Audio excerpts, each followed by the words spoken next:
The moment I pulled into my driveway after lunch, I knew something was wrong. The wide double doors of my workshop stood open, and there, parked dead center between my metal working stations, sat a pristine white Lexus SUV.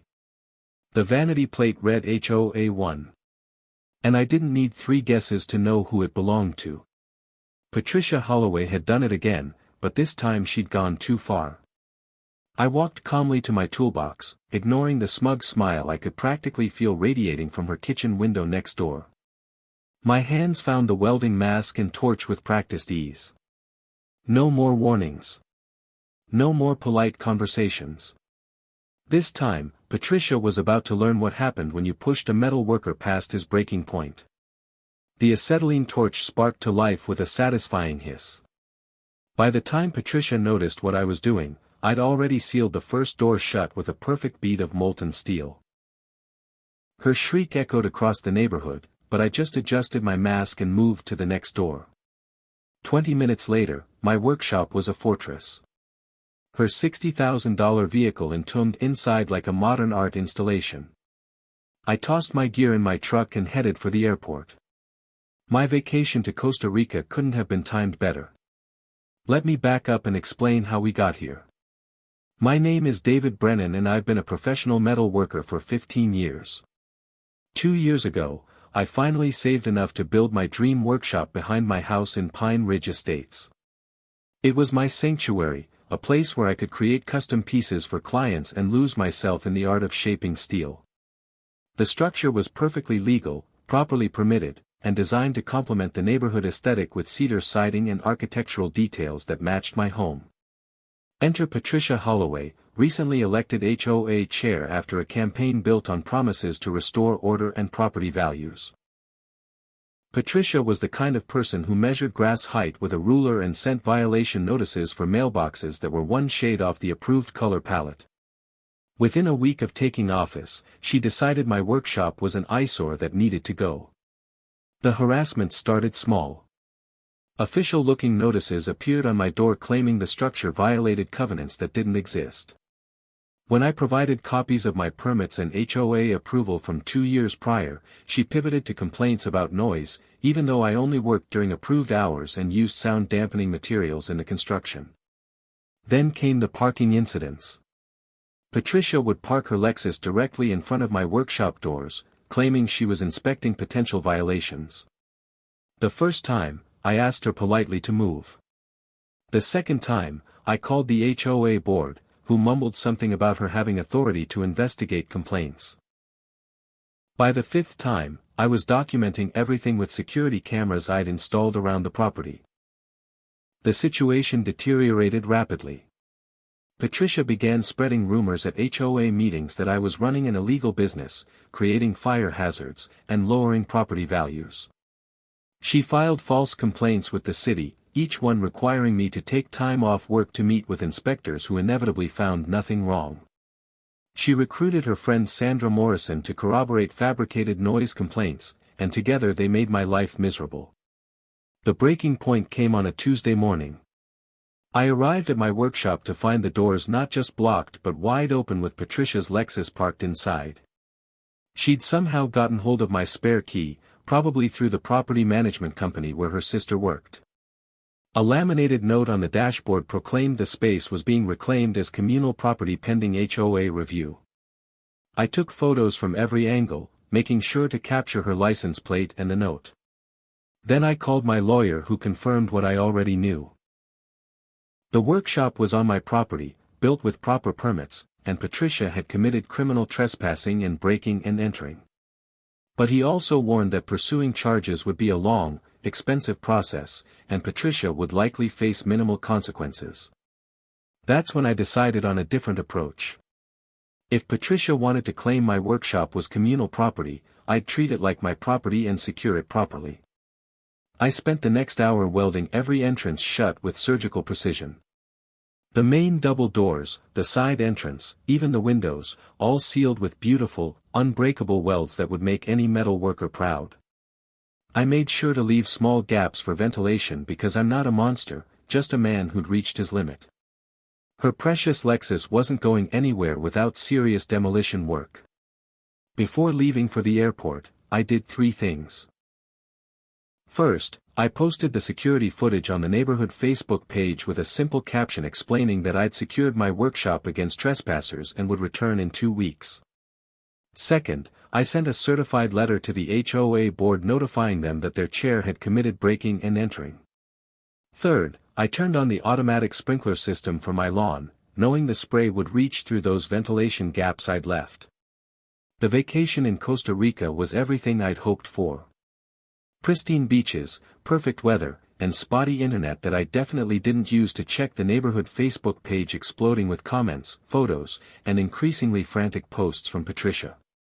According to my neighbor Tom Garrison, who kept me updated through messages, the scene at my house had become the talk of Pine Ridge Estates. Patricia's initial confidence had crumbled within hours. She'd called the police, who arrived to find her explaining how she'd broken into my workshop to park there illegally. The officers informed her that I had every right to secure my property and that she was lucky I hadn't pressed charges for trespassing. They couldn't force me to return from vacation to release her vehicle, and they certainly weren't going to damage my property to retrieve it. The HOA board held an emergency meeting where Patricia demanded they pay for industrial cutting equipment to free her car. Board member Robert Dalton pointed out that she'd acted without board approval and had likely exposed the HOA to significant legal liability. The motion to help her was voted down 5-1, with only Sandra supporting her. By day 3, the local news had picked up the story. HOA chair trapped in irony became the feel-good piece of the week, with reporters interviewing amused neighbors and legal experts who confirmed I'd done nothing wrong. Patricia hired a lawyer who sent me cease and desist letters that my attorney gleefully responded to with counternotices about her criminal trespassing. Tom's updates grew more entertaining by the day. Patricia had tried to hire metal workers to cut her car free, but everyone in the area had mysteriously become too busy after word spread through our professional network. She'd attempted to break the windows of her own vehicle to at least retrieve personal items, only to discover that getting out of a car inside a sealed building didn't solve the underlying problem. The social media posts evolved from outrage to mockery. Someone started a countdown clock for my return. Another neighbor created a bingo card of Patricia's daily meltdown activities, which included, calls police again, threatens lawsuit, and, screams at workshop. The teenagers in the neighborhood had started calling it the Lexus Memorial Art Gallery and were taking selfies in front of my sealed workshop. 2 weeks passed in blissful tropical paradise. I caught up on welding magazines, tried new cocktails, and even got some design work done for upcoming commissions. The spa day was particularly relaxing, knowing that back home, Patricia's $60,000 status symbol was collecting dust and moisture in what she'd claimed was communal property. My return flight landed on a Saturday afternoon, perfectly timed for the neighborhood barbecue I'd announced before leaving. Tom had helped spread the word, and by the time I pulled into my driveway, half of Pine Ridge Estates had gathered with lawn chairs, coolers, and barely suppressed grins. Patricia stood at the edge of the crowd, her usually perfect appearance disheveled, dark circles under her eyes speaking to sleepless nights. I waved to the assembled crowd and made a show of inspecting my workshop's exterior, admiring the quality of the welds while Patricia trembled with rage. With theatrical flair, I fired up the cutting torch and began the process of unsealing my domain. The crowd watched in silence as I carefully cut through each weld, taking my time to ensure clean lines that could be easily repaired later. When the final cut was complete, I hauled open the doors to reveal Patricia's Lexus, now covered in a fine layer of dust and condensation. The interior windows were fogged, and I could see where she'd damaged the driver's side window in her desperate escape attempt. The tropical air freshener I'd hung from the rearview mirror before sealing everything was a nice touch, filling the space with the scent of coconut. Patricia rushed forward, her face cycling through shades of red I'd previously only achieved with specialized metal patinas. She fumbled with her keys, started the engine, and began backing out, only to realize the battery was nearly dead from 2 weeks of interior lights she'd left on during her initial break-in. The engine sputtered and died halfway out of the workshop. The crowd's laughter started as a chuckle and built to a roar as Patricia had to sheepishly ask Tom for jumper cables. Even Sandra couldn't hide her smirk as we watched the former HOA terror struggle with basic automotive recovery. When the Lexus finally limped out of my workshop, Patricia couldn't meet anyone's eyes. Monday morning brought the final act of our drama. The HOA board called a special meeting where Patricia faced a vote of no confidence. The board president read a list of her violations, including misuse of authority, criminal trespassing, and exposing the association to legal liability. The vote was unanimous, even Sandra abstaining rather than supporting her friend. Patricia's resignation letter was submitted within the hour. By Wednesday, a for sale sign appeared in her yard. The legal bills from her failed attempt to sue me came to $18,000.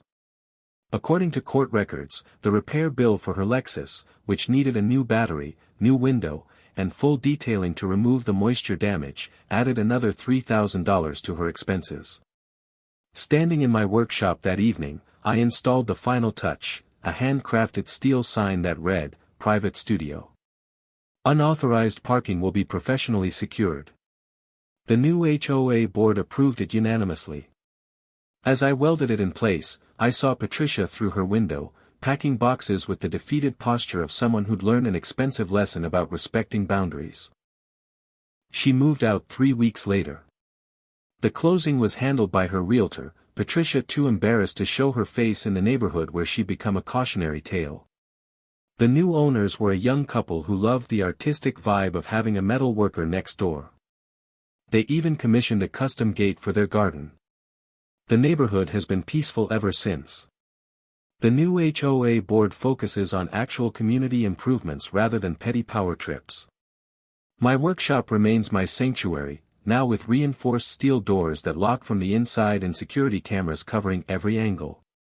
And somewhere in another suburb, Patricia Holloway is hopefully thinking twice before parking where she doesn't belong. The $18,000 in legal fees she paid trying to sue me almost covered my Costa Rica vacation. Almost.